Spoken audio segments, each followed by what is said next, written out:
This is Killer Innovations, a show about ideas, creativity, and how you can innovate. Welcome to the Innovator's Garage, where you learn to create your next game-changing killer innovation. Welcome to this week's Killer Innovations. I want to welcome you back to the show. Today we're going to talk about a little bit of a different subject, and it's around the economy. I've taken a deep dive looking at what drives economic growth and what is the role of innovation in driving that economic growth. Now, I'm going to initially talk about the United States. I know 45% of the listeners of this show are not based in the United States, so bear with me. This applies to you also. Now, when you look at entrepreneurship, startup community, 99.7% of all companies in the United States are small businesses. That's right, 99.7% of all firms that have more than one employees and typically less than 500 employees. That's what in the U.S. they constitute as small businesses. 99.7% of all firms in the United States. Those same small businesses generate nearly 35% of all the export value, creating products, technologies, innovations that get exported and consumed by people outside the United States. That same 99.7% of the total firms in the United States hold 48% of all private sector jobs. Now, what do we mean by private sector? When we use the term private sector, what we're saying is all those jobs not related to the government.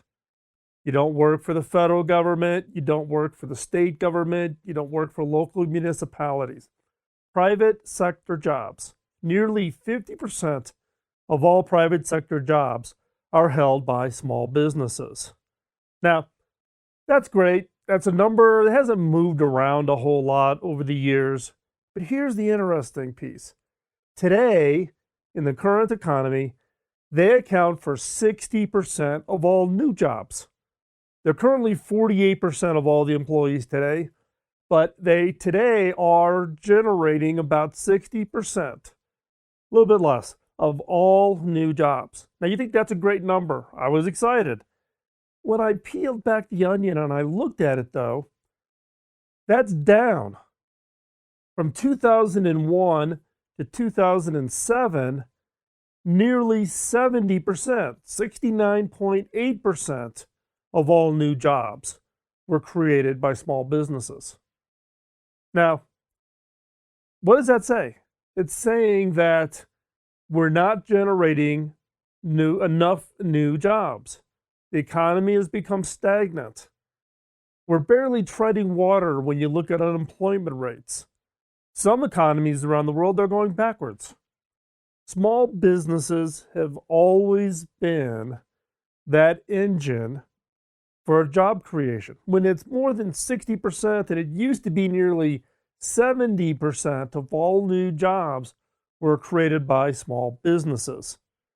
Now, this has also had some, I wouldn't say effects, but there's some underlying issues that I've seen as part of this research, and that is real median income, household income in the U.S.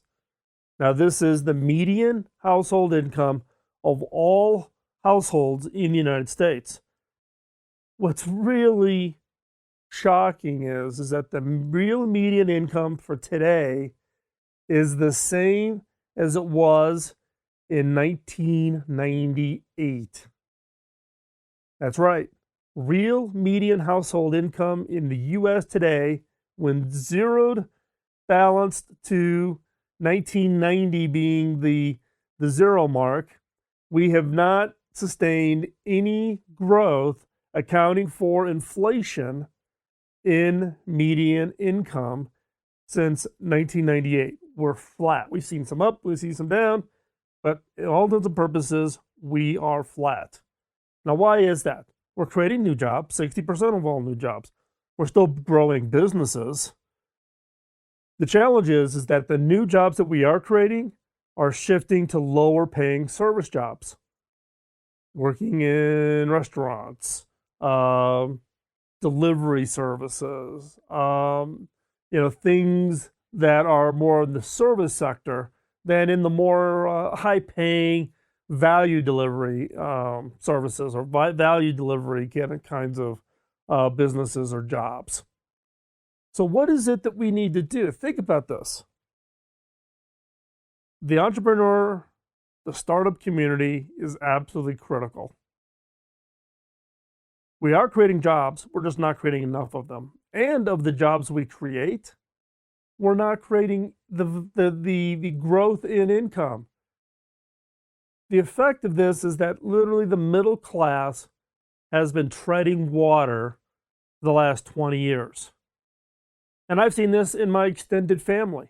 I've got people in my extended family who went to school, graduated, got a job, and because of the fact that there's been no increase in that median income, even accounting for inflation, most of those people have had to pick up second jobs in order just to provide for their families. We're not creating the kinds of jobs that drive growth in median income. We're not creating businesses that create those jobs that drive that kind of median income growth. So how do we do this? What is it we need to do? How do we drive job growth? Well, we start more businesses, obviously. What kind of businesses? What are some of those businesses that are going to drive the significant job growth, job creation that the economy needs? And I know it's rattling around in the back of your head. You're going, Phil, we're talking about jobs. You're talking about the economy. Where does innovation play in this? Innovation plays an absolutely critical role in the kinds of businesses and the kinds of jobs that we need to create. If you look at a lot of the jobs that are created today, a lot of them are copying businesses from others, right? So it's, one more fast food restaurant, one more nail salon, one more, you name it down the street, right? How do we create new kinds of jobs that create things of huge, significant value that people will be willing to pay you a margin premium for? How do we help others create those kinds of businesses and those kinds of jobs that are going to allow for the attraction of that margin premium? Those kinds of businesses, those kinds of jobs is what allows for people to live the dream of being able to provide for their family, pay for their kids' schooling, have a fulfilling life, etc. I've got friends of mine who live, I won't name the country, right? Their kids are in their late 30s still living with them because the country they live in, things have gotten so crazy with tax rates and lack of jobs that their children can't even get a job in order to pay to even get an apartment, much less ever have the dream of getting married, having a house, or having a family. So this is not a U.S. only phenomena. It is a phenomena on a global scale. And I'm struggling with why.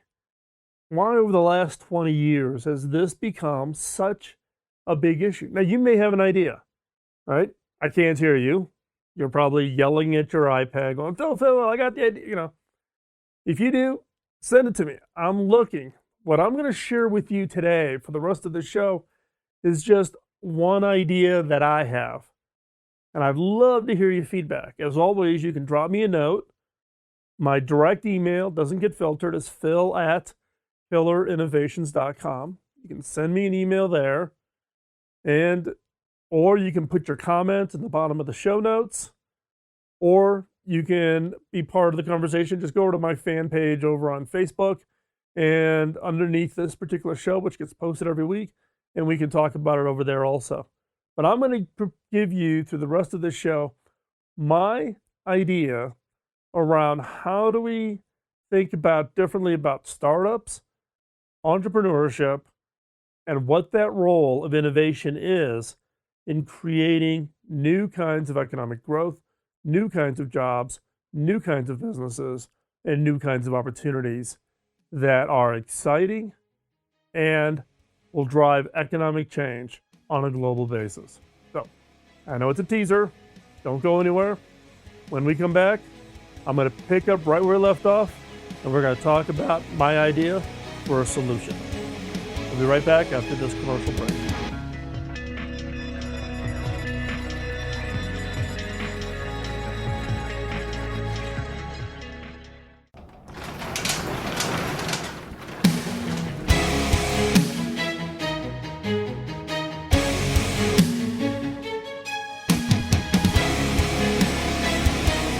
This is Killer Innovations, a show about ideas, creativity, and how you can innovate.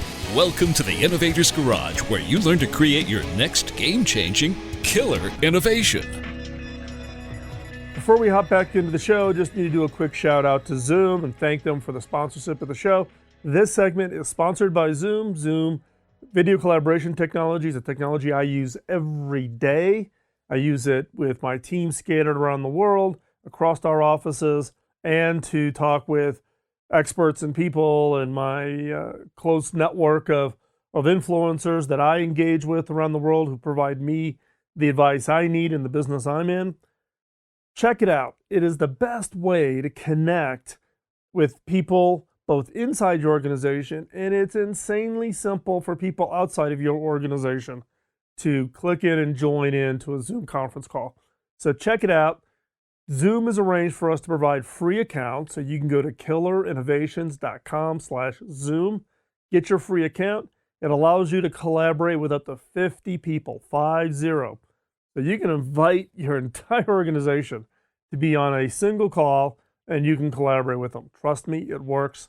You don't want to miss it. Again, check it out over at killerinnovations.com/Zoom. So, if nearly 50% of all existing private sector jobs are from small businesses, however, job creation is down from 68.8% down to 60% for all new jobs today. So we're slowing down. Median income is flat to 1999. 18 years with zero growth in the median income when accounting for inflation. We need to create more new businesses, but not just any businesses. We need to create businesses that create jobs that are higher paying, that are impactful. We need to create innovation-driven startups, or what I'm calling innovation-driven entrepreneurship. Now, what do I mean by innovation-driven entrepreneurship? Now, an entrepreneur is someone who starts a new business to bring that innovation to market. That's what I mean by innovation-driven. It's an entrepreneur who's going to start a new business to bring that innovation that they've developed to market. It's not about, I'm going to be an innovator, I'm going to invent something, and then I'm going to create a patent and I'm going to license it. Okay, good luck. Very few people ever make any money doing that. When I was at HP, I had literally thousands of inventors who had an idea, had a patent, and thought that we would just pay automatically royalties on those patents. It is 1 in 10,000, 1 in 100,000 that you're ever going to get that return. Good luck, knock yourself out. If you've got an innovation that is valuable, create a business, launch a business. So innovation-driven entrepreneurship, it's an entrepreneur who starts a business to bring an innovation to market. And innovation, remember what our definition of innovation is, which is ideas made real. Not just an idea that you got in your idea notebook, but an idea made real. A new business, start something new, go out there. Find and serve a market with the innovation that you come up with. Don't just write it in a notebook, stick it in the shelf, or pay $35,000 or $40,000 to get the patent issued in hopes that somebody else licenses it. If it's that good of an innovation, build a business. Now, that innovation doesn't have to be tech. It can be tech. Now, a lot of people think that I'm only interested in tech, given that I was the retired CTO from Hewlett Packard. That's not the case. I've seen great innovations that are, everything from a new app on a mobile phone to do crazy stuff, a new kind of service that customers find high value to it. I've seen a really crazy idea most recently about a new kind of bicycle. Doesn't look like a bicycle at all. It's something totally new, but it's really creative, really innovative. Yes, there's a big market for bicycles. This is something that is truly innovative in the bicycle space. It could be a new innovative approach to teaching a subject.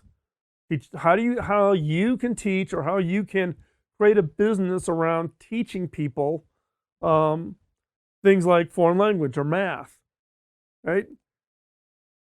I'm trying to remember, there was a guest on the show, and why can't I think of his name? The guy out of Park City, Utah, who had put together this really creative approach to teach STEM programs to students. But it wasn't just, I'm going to teach them STEM and therefore anybody could do it. But it was something that's an after-school program for kids and running camps during the summer to teach STEM programs. If you're interested in this, I'll find it and I'll put the links in the show notes. Go over to killerinnovations.com after the show, and I'll have a link to this particular business. But that was very creative, and it was transformative, and parents paid a premium in order to get their kids into these programs, right? So it doesn't have to be tech. What innovation are you working on that you could go build a business? We can't sit here and just point fingers and say it's a government's problem, or it's so-and-so's person's or organization or segment of the population's fault. It's not about blame. It's about us, the innovators community, those of us that are innovators, constantly developing new ideas to solve really hard world problems. That's why we're here. Let's solve this hard problem, which is creating businesses that create jobs that drives economic growth, drives job growth, and pays and helps drive growth in that average median income. But what I'm not talking about is, I'm not talking about an entrepreneur who's copying from somebody else or who's franchising a business from others. Now, franchises, they're great. They're all part of the economic community, but they're not sufficient. That's like treading water. Now, all of us can't be innovation-driven entrepreneurships or innovation-driven startups, but we need some portion of the population that's driving and bringing innovation that people highly value and will deliver or pay it in the form of a margin premium. And it's my belief that to drive not only job creation, but also to drive the increase in the median income for the owner, it needs to be more. It needs to be an innovation-driven startup, an innovation-driven entrepreneurship that's going to drive this economic growth. And it's not just about what we do, but it's also about mentoring and convincing others that they can do it also. Anybody can do this. It's not a special skill or special ability. I've said this before, you've heard it from me before. It's not a special skill or ability. We need entrepreneurs to take innovations and bring them to market. So we're only partway through the conversation. I've got some more to share with you about how to make this happen, so don't go anywhere. We're going to continue the conversation on innovation-driven entrepreneurship when we get back from this quick commercial break. Don't go anywhere. You're listening to Killer Innovations on the BizTalk Radio Network.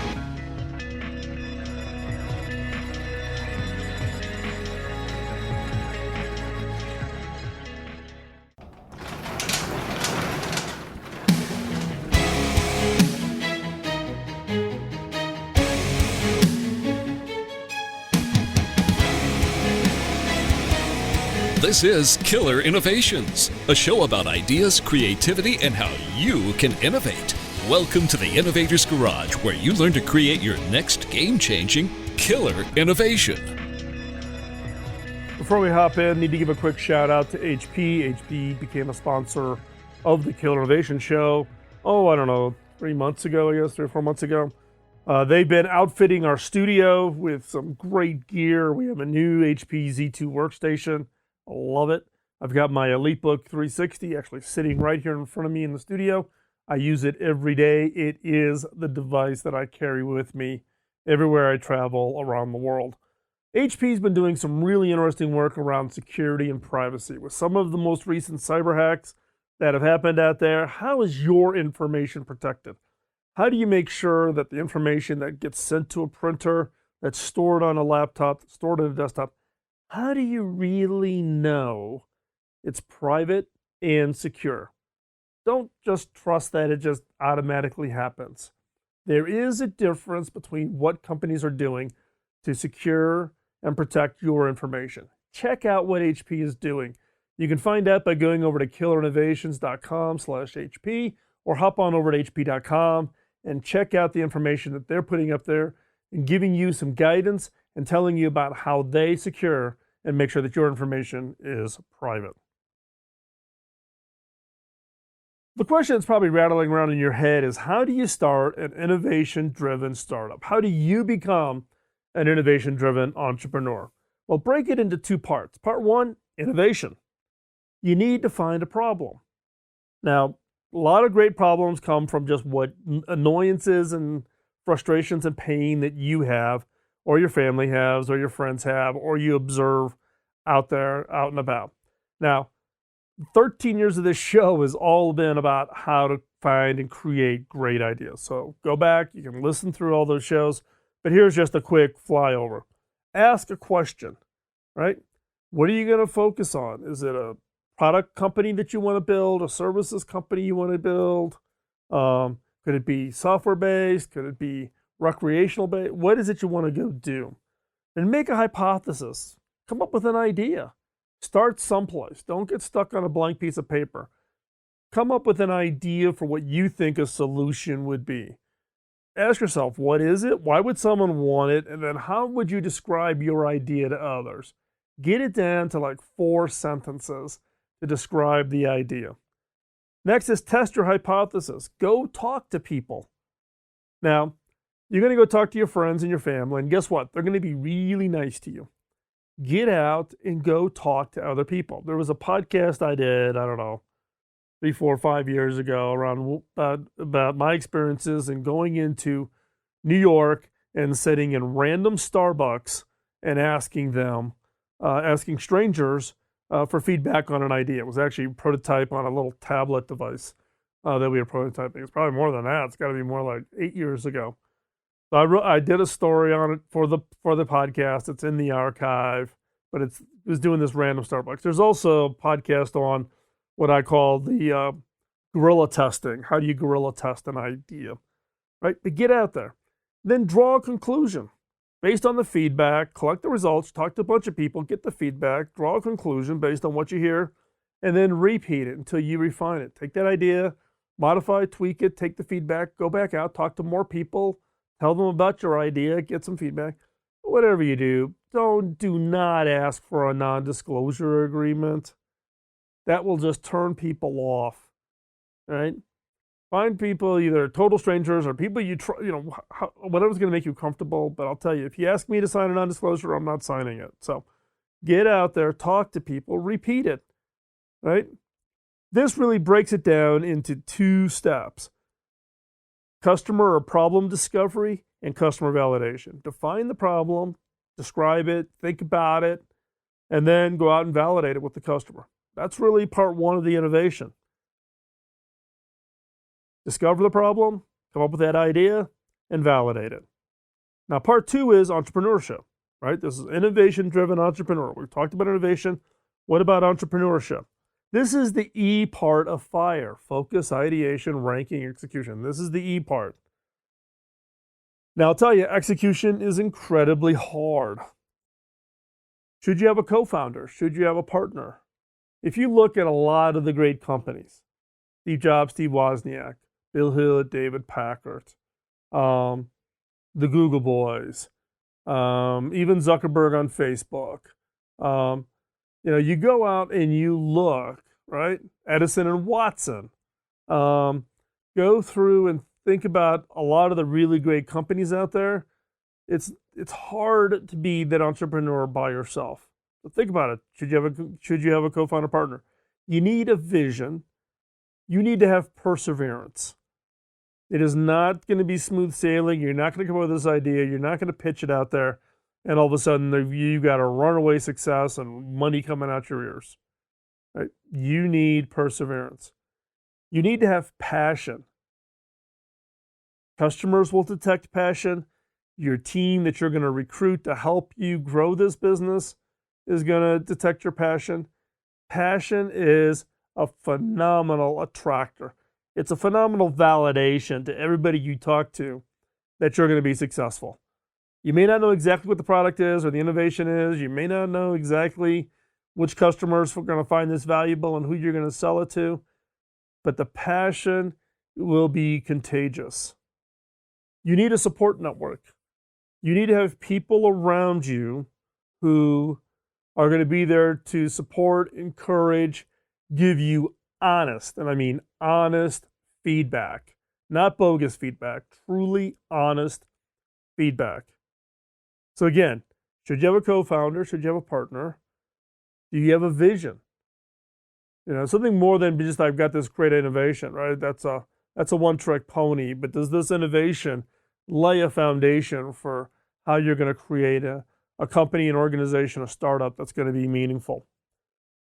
You got to have perseverance. If you're the type of person that runs into the wall, as soon as you get a little bump on your forehead, you're done. That's why, in some cases, having a partner is great.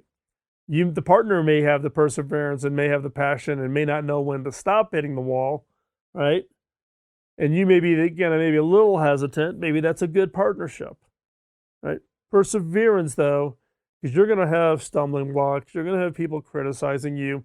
You're going to have failures. You're going to deliver something and customers aren't going to like it. They're not going to buy it, or they're not going to buy it at that price, right? So perseverance, and then passion. Passion is contagious. It is the thing that will allow you to recruit team members, recruit a co-founder, recruit potential investors to fund this so that you can build whatever this great innovation that you've come up with. Entrepreneurship, this part really breaks down into two areas. Customer creation. So who are the customers that are really buying this, right? So finding that the customer who has this problem that you've solved and that are willing to pay for it. So customer creation. And the second part is company building. So again, part one, innovation, is about discovery of the problem, discovery of the customer, and customer validation of the idea. Part two, entrepreneurship, is about customer creation and company building. It's really that simple. Now I'm joking, right? Because being an entrepreneur is incredibly hard. Look, I did 13 startups before I got my first IPO at Telligent. I did 13. Now, some of those totally bombed and failed and went down in flames. Some of those got acquired. Some of those are still around. One or two are what I would call living zombies. So technically the entity exists, but nothing's happening, right? Now, those things were incredibly frustrating. They were also exciting. I wouldn't trade the experience for anything because that was the best foundation for me. It allowed me to move into taking on roles like being the CTO at Hewlett Packard. Understanding the challenge of coming up with that idea, turning it into a product, building a company, launching that product, that experience. So, again, you want to be in an innovation-driven startup, you need the innovation and you need the entrepreneurship. It's those two elements that need to come together. So we're going to continue on in this conversation in the next segment of the show, so don't go anywhere. We're going to talk specifically about how does this all play together, and actually what we're going to do in a series of upcoming shows to reinforce or at least continue this conversation around innovation-driven entrepreneurship. So don't go anywhere. We'll be right back after this quick break. You're listening to Killer Innovations on the BizTalk Radio Network.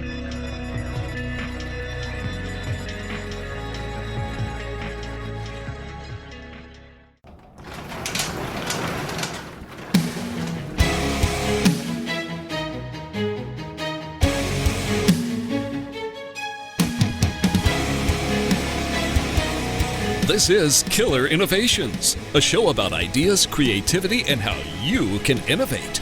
Welcome to the Innovator's Garage, where you learn to create your next game-changing killer innovation.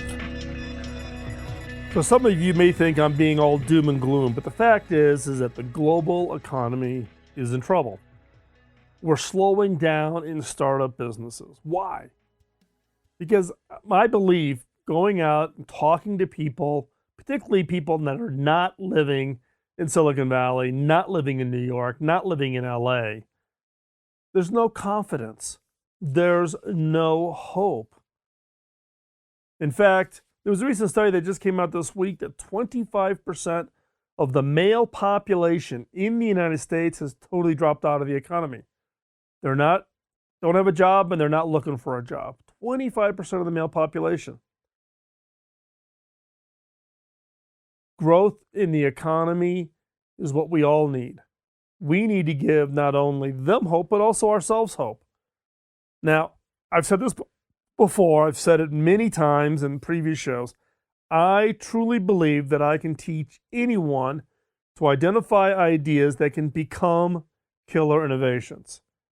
Anybody. It's not a special skill, not a special ability. I've not been blessed with some, unique karma. This is something that anybody can do. And this is what's needed to grow jobs and increase the median income. We need more than just entrepreneurs starting new companies. We need innovation-driven entrepreneurship. So, how can I help? How can I help you if you're one of those people that maybe has an idea and wants to be this innovation-driven entrepreneur? Well, one is I'm planning on doing a series of shows, maybe not in sequential order, but this is a real hot button topic for me right now, around this topic of innovation-driven entrepreneurship. If you know of an innovation-driven entrepreneur who's done something interesting, I want to get them on the show. I want them to tell their story, because I think telling those stories helps all of us recognize that if they can do it, you can do it. And two, I want to make myself available to help you take that idea, turn it into an innovation that you can build a business around. Now, how can I do that given all of the literally thousands and thousands and thousands of listeners of the show? Now, I'm already doing this. As I've talked about in the last couple of shows, we've created this thing called the Innovators Community. It's a private Slack area where innovators and entrepreneurs are hanging out. And I'm there every day. In fact, I was on it for a big chunk of today even, responding to some idea brainstormings that were going on in the community. What I can tell you is that all of the members of the community are committed, really committed to be in the community, to participate, to help others, and also look for help for themselves. Now, how can I say that? Because, and this is going to sound silly, because it costs to join the community. I've been part of a lot of free communities, and look, I've set them up. We used to have a free Facebook group. We still do have a Killer Innovations community over on LinkedIn. And what happens with all of those is I can get tens of thousands of people to join, but it's of no value because they're not committed. You get a lot of people to join. You get a lot of people selling stuff, promoting stuff. Look, if you're going to be part of the community, then it's not a free thing. It's pay. And the real purpose of the pay is just to prove that you're committed, right? You're not just going to go in and be a voyeur. You're not going to, it's about truly getting committed. And look, as you know, any profits, it does cost us to run the community, but any profits that I get will be donated to charity. So it's not a moneymaker for me, okay? But I know people are committed because they're signing up. We have people joining the community. And guess what? If you're listening to this in real time right now, if you hop over right now, they're offering 50% off for you to join the community. So here's your chance to get in, find out what it's all about, talk to other innovators that are in there, engage with your idea, get feedback on your idea, give your feedback on other people's ideas, and let's encourage each other. We can make this change happen. So if you're interested, hop on over to theinnovators.community, theinnovators.community, and you can go check it out. Heads up, there's a live event coming up. I'm going to be in New York on September 26th, and I'll be in Washington, D.C. on the 29th. I'm hosting a breakfast on both sides. I should say the Innovators Network is hosting a breakfast. It's very small, very intimate breakfast. New York is almost sold out. DC is ramping up here pretty quickly, will soon be sold out. But if you're interested, hop on over to theinnovators.network/NYC for New York, or theinnovators.network/DC if you want to do Washington, D.C. New York City will be down in Times Square. In Washington, D.C., it will be out near Dulles Airport. So once you sign up, we'll send you all the information. So again, Tuesday, September 26th for breakfast in New York City. Thursday, September 29th in Washington, D.C. This is in person. If you've got an idea, if you want to be an innovation-driven entrepreneur, come to breakfast. Pitch your idea. Let's talk about it. Let's see what you're working on. Okay? I'd love to hear your thoughts and feedback on this idea of innovation-driven entrepreneurship. Am I like crazy? Am I like got myself all wound up about something? Or do you agree that we can actually impact this? I think we can. Someone has to just step up, I think, and just do this. We all need to do it. It's not just one person. We need this to be done on a global scale. I'd love to hear your feedback, your thoughts, your ideas. Drop me a note over at phil@killerinnovations.com. And that comes directly to me. It's not filtered. It's not tossed into some folder that I read about every once in a while. That comes in live into my mailbox. I see it and I respond to those. So it's phil@killerinnovations.com. Let's talk about it. I'd love to hear your feedback. You can also put your comments down in the show notes for this show over at Killer Innovations. You can also hop on over to the Killer Innovations page in Facebook and put your comments down below on the Killer Innovations page for this particular show, and we can have that conversation in there. So also hop on over to community and let's see how we can take this idea and make something of it. In the meantime, don't let the innovation antibodies get you down. If people are telling your idea is crazy, stupid, will never work, that should tell you that you've got a great idea. So what do? Go out and change the world. Thanks for listening. We'll talk to you next week. We'll be right back here next Sunday on Killer Innovations.